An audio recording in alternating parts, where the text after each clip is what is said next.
Bueno, bienvenidas y bienvenidos a esta nueva clase del día de hoy de Psicología Social, de la formación de Psicología Social de primer año. Seguimos avanzando en esta disciplina para poder obtener herramientas que después nos permitan operar dentro del campo psicosocial.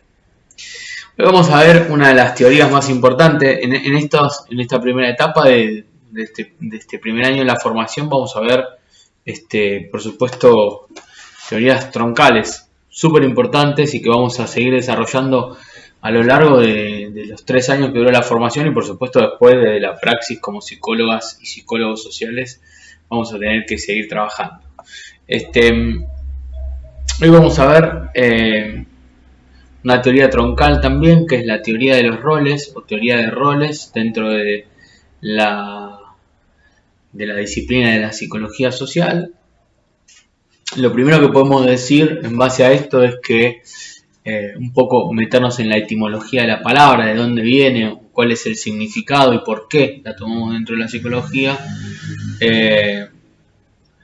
Rol viene de rollo, y rollo en este caso hace referencia al papiro enrollado de la antigüedad, en donde los actores de la comedia dramática, de la comedia y de la tragedia, de la escena dramática, tenían el papel que tenían para representar.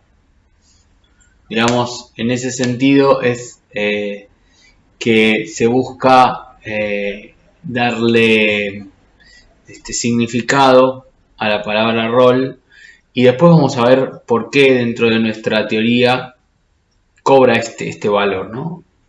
Pero concretamente la teoría de los roles hace referencia a un determinado papel que jugamos, entre comillas, en el juego dramático, en la escena dramática, dentro de los grupos. Primero pensar un poco en esto que desde que, como dice Moffat, desde que nos levantamos, vamos como traspasando diferentes roles,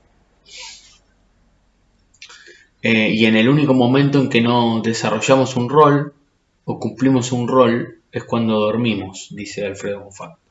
Entonces,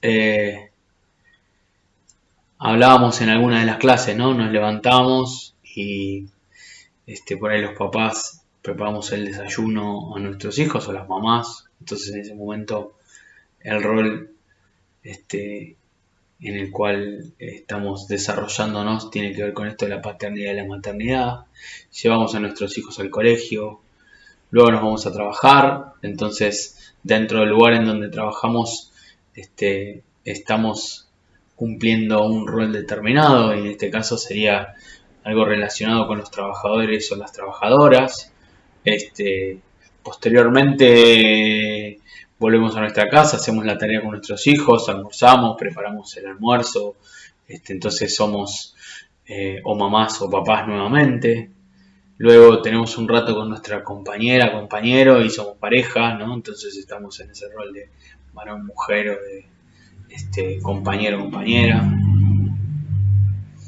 para después terminar el día. Digamos que a lo largo del día vamos como trasladándonos por diferentes roles que vamos cumpliendo. Digamos que si tomamos nuestro día como una película, como una escena, hay diferentes lugares que vamos transitando. Y eso es así a lo largo de nuestra vida. La teoría de los roles de psicología social no hace referencia a estos roles concretamente, sino roles técnicos que vamos a ver ahora, para poder hacer una lectura de la situación grupal. Pero bueno, un poco para dar una introducción y lugar, podemos pensar en esto, ¿no? En esta representación que tenemos que desarrollar o en la cual nos tenemos que desempeñar a lo largo de nuestros días. Para empezar a señalar, podemos hablar de lo que implica el rol en relación al estatus, ¿sí? Digamos que si imaginamos un organigrama, el estatus es todo lo que está quieto dentro de ese organigrama, ¿no? Cada una de las posiciones. Si pensamos en el organigrama de una empresa, como está graficado en el material teórico que ustedes tienen, van a ver que el estatus tiene que ver con la posición o las jerarquías, la posición y las jerarquías en cada uno de los lugares, ¿no? El jefe, quienes están por debajo del jefe y así a medida que se va abriendo todo el organigrama, ¿no? En una empresa sería presidente, directores, los distintos jefes o los distintos gerentes y por último los distintos jefes. Digamos que un organigrama da lugar a esto, a lo estático. La diferencia con el rol es que justamente el rol tiene como característica el aspecto dinámico. Si el estatus es un jefe o la figura de un jefe, el rol vendría a ser la impronta que un sujeto determinado va a tener para encarnar esa función. Vendría a ser lo que le aporta ese sujeto a la figura de jefe, las características particulares que pueda llegar a tener. Entonces, una primera definición, digamos, de lo que sería rol, dice que el rol puede definirse como un conjunto organizado de conductas, y si toda conducta es una respuesta adaptativa del individuo, inferimos que el rol es una investidura sin la que el sujeto no podría concebirse. Digamos, el rol vendría a ser lo que recubre, lo que inviste a esta posición adaptativa. Ahora bien, seguimos relacionándola con la situación de actores y actrices, en el sentido de que los actores hablan de máscaras, ¿no? De distintas máscaras que se van poniendo a medida que van interpretando personajes. Pues bien, en ese sentido, el rol tiene una característica similar, pero además se agrega que para poder hacer una interpretación de un rol determinado hay que bucear, dicen los actores y las actrices, en lo más profundo de cada uno.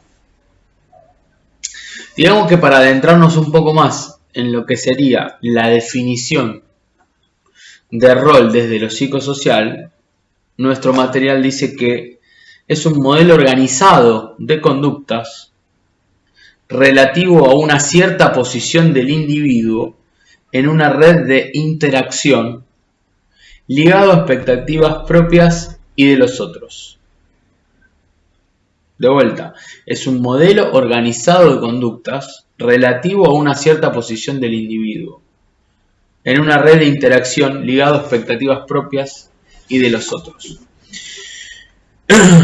Esto de un modelo organizado de conductas y que tienen que ver con la posición del individuo nos lleva directamente a pensar en esto que también quizá hemos desarrollado en algunas de las clases presenciales o virtuales sobre la horizontalidad y la verticalidad de cada uno de los integrantes de un grupo en un determinado momento del proceso grupal.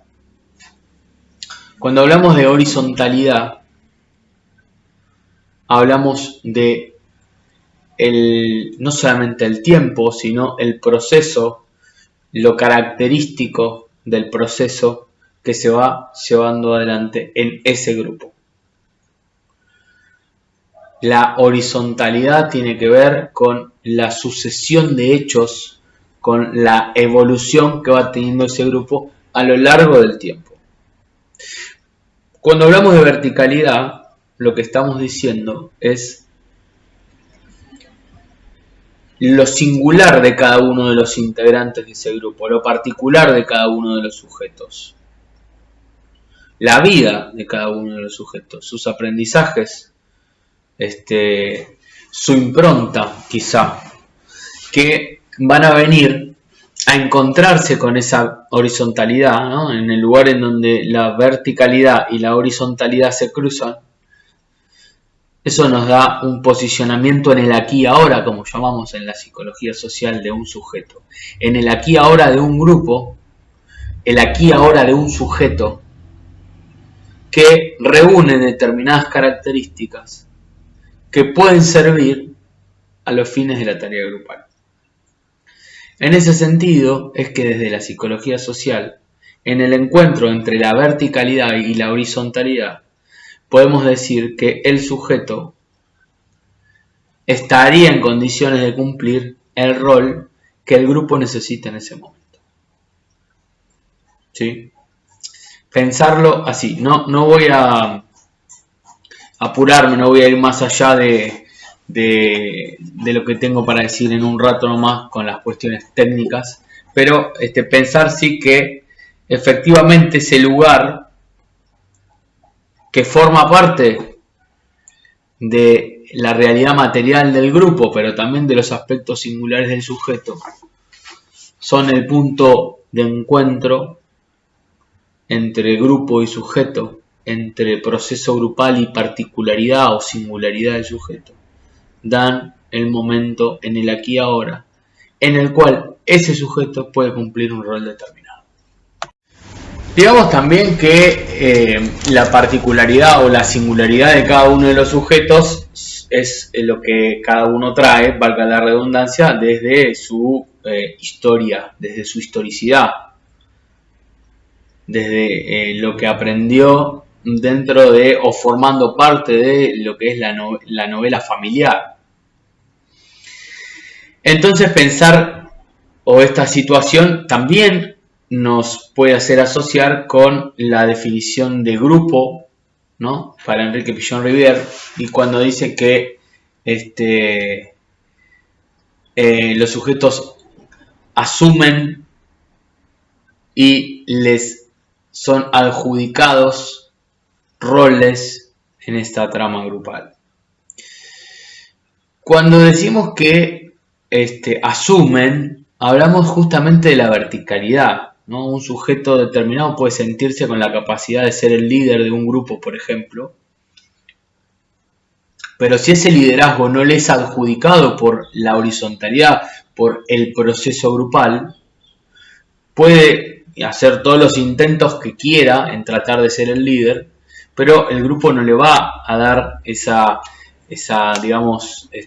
lugar, no lo va a habilitar. De la misma forma puede suceder al revés, el proceso o la horizontalidad le quiere adjudicar permanentemente la posición o el rol de chivo emisario o chivo expiatorio a un integrante del grupo, y ese integrante del grupo, a partir de lo que entiende de su verticalidad y de su posicionamiento singular, no va a querer asumir esa adjudicación que le están haciendo. El grupo va a intentar por todos los medios llegar hasta ese chivo, hasta ese potencial chivo emisario, y no va a surtir efecto. Digamos que cuando hablamos del punto de encuentro del aquí y ahora, lo que sucede es que confluye y coinciden la horizontalidad del proceso grupal con la verticalidad del sujeto. En ese punto de encuentro es cuando se asume y se adjudica, o se adjudica y se asume un rol determinado para el proceso grupal. Es algo interesante para pensar también que toda esta situación de asunción y de adjudicación se da desde un plano inconsciente. Entonces, hay como una especie entre grupo y sujeto, entre sujeto y grupo, una especie de acuerdo inconsciente para asumir las particularidades del rol, ¿no? Este acuerdo sucede en el plano inconsciente del sujeto y en el plano latente del grupo. Desde la cuestión técnica de los roles en psicología social, vamos a hablar de los 4 roles pichonianos, los 4 roles que Pillon Rivière menciona en su teoría, que son el líder, el chivo emisario, el portavoz y el saboteador. Líder, chivo emisario, portavoz y saboteador.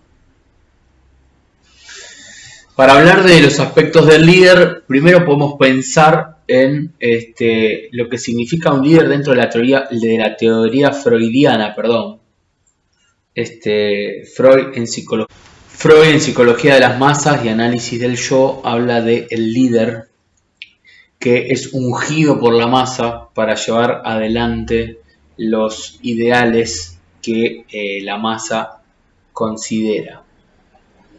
Digamos que lo que se produce en esta instancia es una identificación de la masa, ¿sí?, con los aspectos positivos o negativos de un representante que en este caso tiene los atributos de líder, o la masa beneficia, por qué no decirlo así, con los atributos del líder.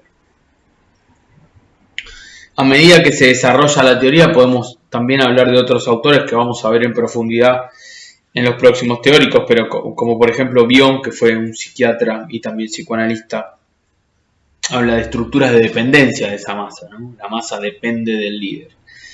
Lo cierto es que hay una identificación en un momento determinado que hace que esa idealización de un referente o de un integrante funcione a los fines de que sea electo como representante o como líder.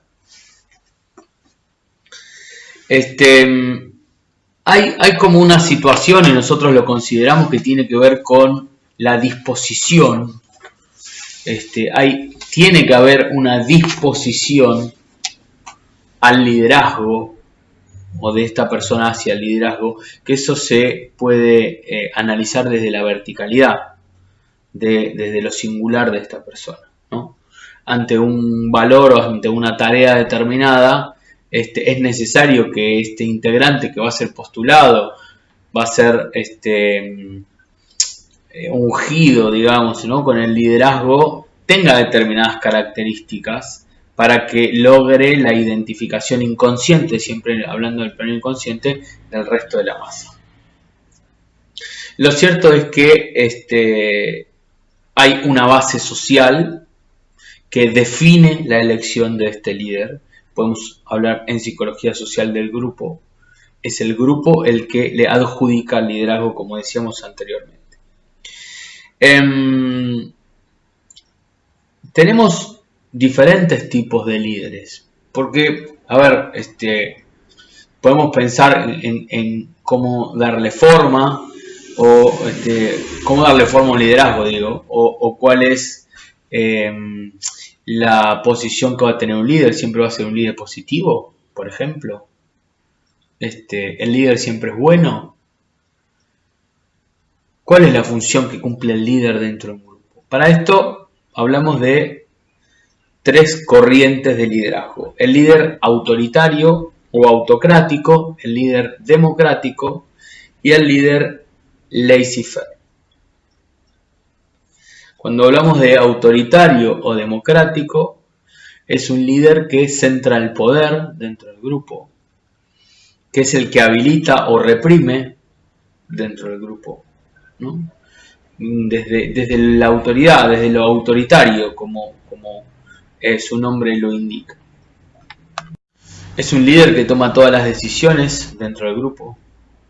Es un líder que beneficia si ese grupo reacciona según lo establecido por él, o esos otros sujetos, ¿no?, reaccionan según lo establecido por él, pero también que castiga en el caso de que ese grupo o ese otro sujeto no reaccione según lo que él pretendía lograr. Entonces, este líder autocrático o autoritario va a funcionar con una determinada lógica y de una determinada manera dentro del dispositivo del grupo. El líder democrático tiene la particularidad de habilitar la escucha y la palabra para posteriormente tomar una decisión. Generalmente, si bien es él el que define en términos de habilitar la palabra, eso es una manera de definir. Digamos que dentro de lo democrático también hay algo como de cierto autoritarismo, ¿no?, para generar esto de la dialéctica, o para pensarlo dialécticamente. ese líder tiene que habilitar la palabra y la escucha para que se pueda hacer una circulación de la comunicación y se pueda empezar a pensar o a definir comunitariamente, pero en general, digamos que es un líder que habilita, ¿no? Es un líder que permite, es un líder que permite, que contiene y que limita, ¿no? Que habilita y que deshabilita. Pero funciona democráticamente. Hay dos lugares interesantes para mencionar, que es que, por ejemplo, con el líder autoritario, en el momento en que el líder no se encuentra, líder autoritario, no democrático, autoritario, no se encuentra formando parte de la producción grupal, no hay producción grupal. O sea, es tanta la dependencia hacia ese líder autoritario que la producción se desmorona. En cambio, en la medida en que el líder democrático habilita, aconseja, escucha y habla y define, se empieza a generar una dinámica que, por la misma inercia de esta dinámica, en el caso de que el líder democrático no estuviese, el grupo podría producir, podría seguir produciendo. Esa es una diferencia fundamental a la hora de hacer un análisis pensando a ver qué tipo de liderazgo se está ejerciendo dentro del grupo. Un lugar más dentro del liderazgo es, como decía el líder laissez-faire, que es laissez-faire es una palabra francesa o una articulación francesa que significa el dejar hacer, ¿no? Este líder que es permisivo al extremo, digamos, ¿no? Que da la posibilidad siempre, pero no es solamente la posibilidad, sino que es algo más. Permite hacer sin la contención del límite, y eso también acarrea consecuencias. La característica particular que tiene el liderazgo o el grupo con este tipo de liderazgo laissez-faire es que en la medida que el jefe no estaba, en la medida que el líder no estaba, el grupo producía más que estando el líder. O sea, las características de los liderazgos es, con el autoritario, el grupo no puede producir, se desmorona por la dependencia que se genera, dependencia que tiene que ver con la inseguridad, con el miedo. Con el líder democrático, el grupo puede seguir produciendo, ¿sí? Puede seguir produciendo, con los mismos estándares o mejorándolo quizás, los estándares de producción que funcionando el líder en el lugar.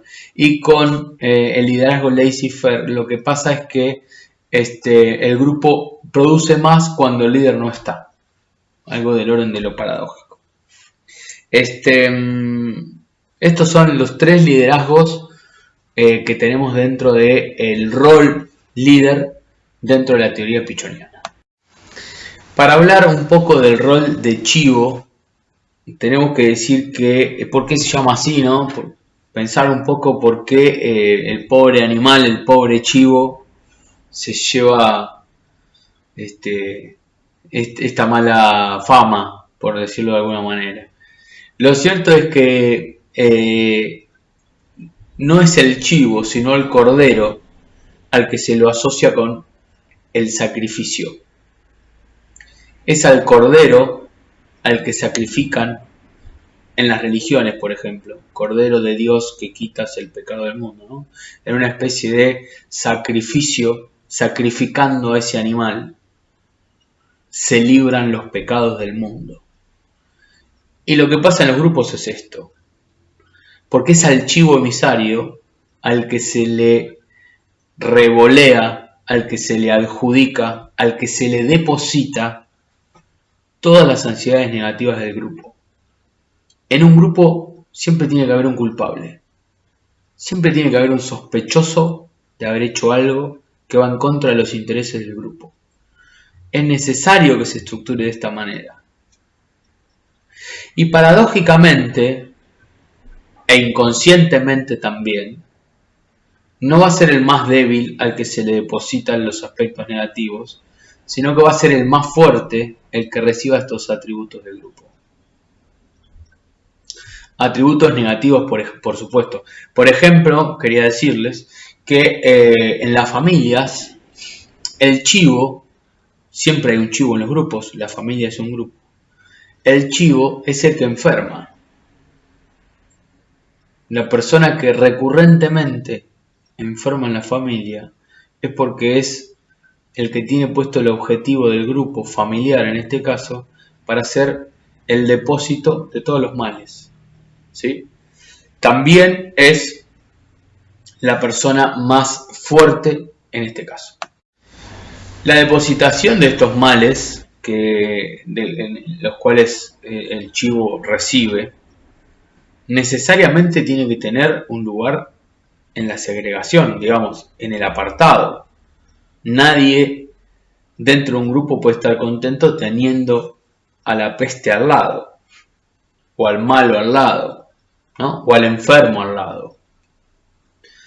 Entonces tal es así que se pone en funcionamiento dentro de los grupos el mecanismo de chivar, eliminar, segregar, apartar a ese objetivo que inconscientemente determinaron como el chivo emisario o el chivo expiatorio. Digamos que aparece esto de muerto el perro se acabó la rabia, y hay un dicho que a mí me gusta mucho recordar. Mi primer día de facultad de universidad, me senté en sociales, ¿no? en un pupitre de madera, y ese pupitre tenía escrito una leyenda que decía: nunca se terminó la rabia cuando mataron al perro. ¿Qué quiere decir esto? Que por más que se le deposite o que se le depositen los aspectos negativos a una persona dentro de un grupo y se segregue a esta persona, se aparte, se expulse del grupo de esta persona, lo que pasa en la ausencia del chivo es que rápidamente empieza el grupo a buscar a otra persona a quien seguir depositándole los males, porque nunca se terminó la rabia cuando mataron al perro. Los males van a seguir apareciendo, van a seguir estando, y siempre van a tener que tener un adjudicatario de todo esto. De acuerdo a la verticalidad de ese sujeto, se va a poder comprender si se va a hacer cargo o no de esa depositación. Hablamos ahora del portavoz. Bueno, como el nombre lo indica, es alguien que porta una voz o que tiene algo para decir. Digamos que en términos técnicos es el portavoz quien denuncia el acontecer grupal, qué es lo que está pasando dentro de ese grupo. Esta manera que puede llegar a tener para decir el portavoz puede ser hasta sin palabras, ¿no? Puede recurrir a síntomas corporales, por ejemplo. Siempre hay alguien que enferma dentro de los grupos o que hace síntoma en el cuerpo, ¿no? Pero lo interesante de esto es poder pensar que en la medida en que denuncia el acontecer grupal y se hace portavoz, tiene la posibilidad, o es probable también, que lo chiven, que lo hagan chivo emisario o chivo expiatorio. En ese sentido, digamos, el portavoz que denuncia el mal puede ser el señalado como el denunciante, y a partir de ahí como el buchón, y a partir de ahí ser el objetivo del depósito de todos los males. Es interesante pensar en esta característica del portavoz, porque en la medida que denuncia y en la medida que más denuncia, más lo chivan. Y desde ese pasaje rápido de ser portavoz a chivo, sostiene una estructura grupal que necesita seguir funcionando. Porque todo esto que pasa desde los roles, si bien pasa inconscientemente, el grupo lo busca para poder seguir funcionando. Porque sería muy angustiante para todos los integrantes del grupo hacerse cargo cada uno de sus males. Entonces, como es angustiante, frustrante, tratan de sacárselo de encima y pasárselo a alguien más. ahí es donde aparece el chivo. Pero también desde el denunciante, ¿no? No puede callarse una situación que está sucediendo dentro del grupo y denuncia y lo dice. Y en ese momento se convierte en el buchón. Se convierte en el ojo con porque te manda al frente, ¿no? Ese es el portavoz del grupo. Dentro del material que ustedes tienen de teoría de trabajo hay un muy interesante ejemplo de una psicoanalista francesa, discípula y amiga de Jacques Lacan, que se llamaba Françoise Dolto, o Dolto. Es una psicoanalista que gran parte de su experiencia la basa en el análisis o en la investigación con los niños. Entonces lleva un matrimonio a la consulta a una niña chiquita de 3 o de 4 años, no recuerdo, que estaba decía que le dolía la panza o la cabeza, le dolía la cabeza, le dolía mucho la cabeza, le habían hecho una serie de estudios y no habían dado resultados, habían arrojado resultados de que ese dolor pudiera ser algo orgánico, digamos, o biológico. Entonces la llevan a la psicoanalista. La psicoanalista le empieza a preguntar qué parte de la cabeza le dolía, entonces se tocaba la panza a la nena. Se tocaba la panza, la psicoanalista le pregunta, bueno, pero eso es la panza, es el estómago. ¿En qué lugar te duele la cabeza?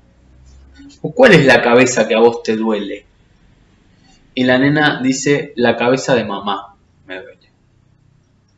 La nena está denunciando una situación de problemática familiar que no tenía que ver con ella, pero se hacía cargo de esa situación. Esto es un ejemplo, un muy buen ejemplo para poder entender cómo funciona el portavoz dentro de los grupos.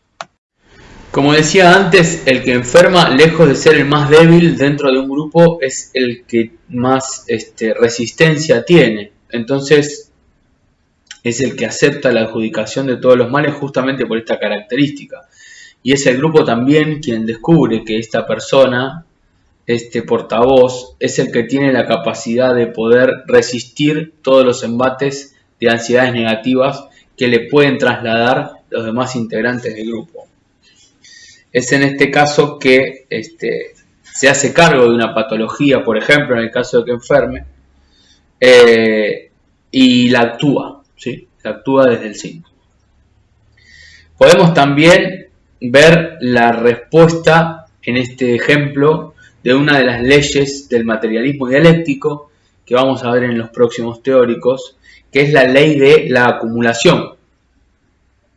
Todo salto cualitativo dentro de un grupo se da por acumulación de factores cuantitativos. Hay un muy buen ejemplo que a mí me gusta mucho, que es el de el agua hirviendo.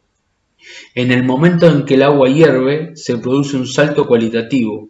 El agua pasa de estado líquido a estado gaseoso. Eso es un salto cualitativo. Cambia la calidad del material, en este caso. Pero este salto cualitativo se da cuando el agua llega a los 100 grados, al punto de ebullición. Ahora, el grado número 99 y el grado número 100 no tienen diferencia. Tienen las mismas características. Las mismas características que también tiene el grado 1 o el grado 2, o el grado 10 o el grado 20, o el 50, cualquiera. Todos tienen las mismas características. Ahora, lo que se da es una acumulación de grados uno a uno, y llega un momento del 99 al 100 que esa acumulación produce un salto cualitativo, produce un cambio de calidad.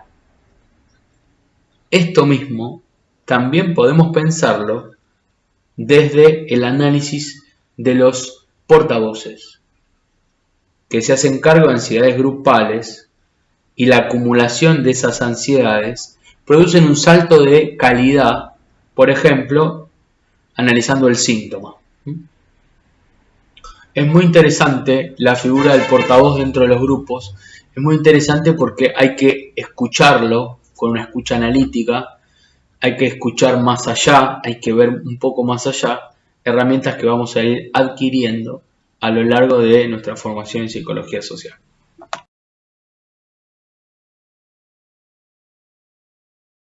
Bueno, por último tenemos el rol último, valga la redundancia, que propone Enrique Pillon Riviere en su teoría de roles, que tiene que ver con el saboteador.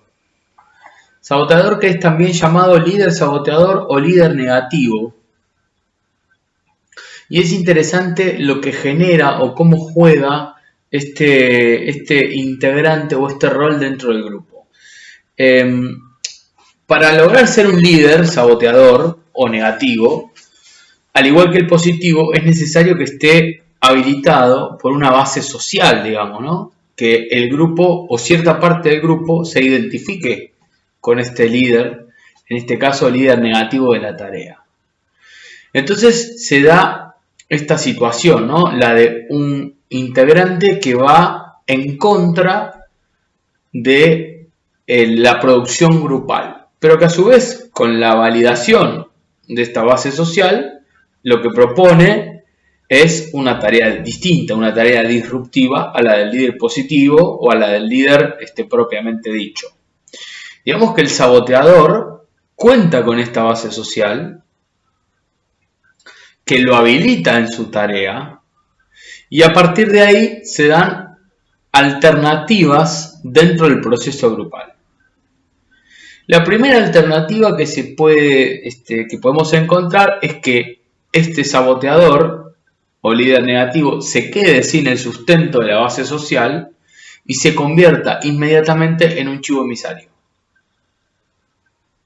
De esa forma, sin el respaldo del grupo, comienza a ser el depositario de las ansiedades negativas. ¿Sí? La base social con la que contaba se traspoló al líder y comenzó esta situación que llamamos sin sustento de base social. La segunda alternativa es que se sostenga la diferencia con el líder positivo, cuente con el aval de una base social y se produce lo que denominamos sesgo, que es esto, la división entre dos alternativas, el líder y el saboteador o líder negativo que se contraponen. La tercera posibilidad, dijimos la primera, que el saboteador o líder negativo se quede sin base social y pase a chivo. La segunda es que dispute este lugar con el líder positivo y se convierta o se derive en lo que denominamos sesgo. Y la tercera posibilidad es que el sesgo derive en lo que se llama cisma.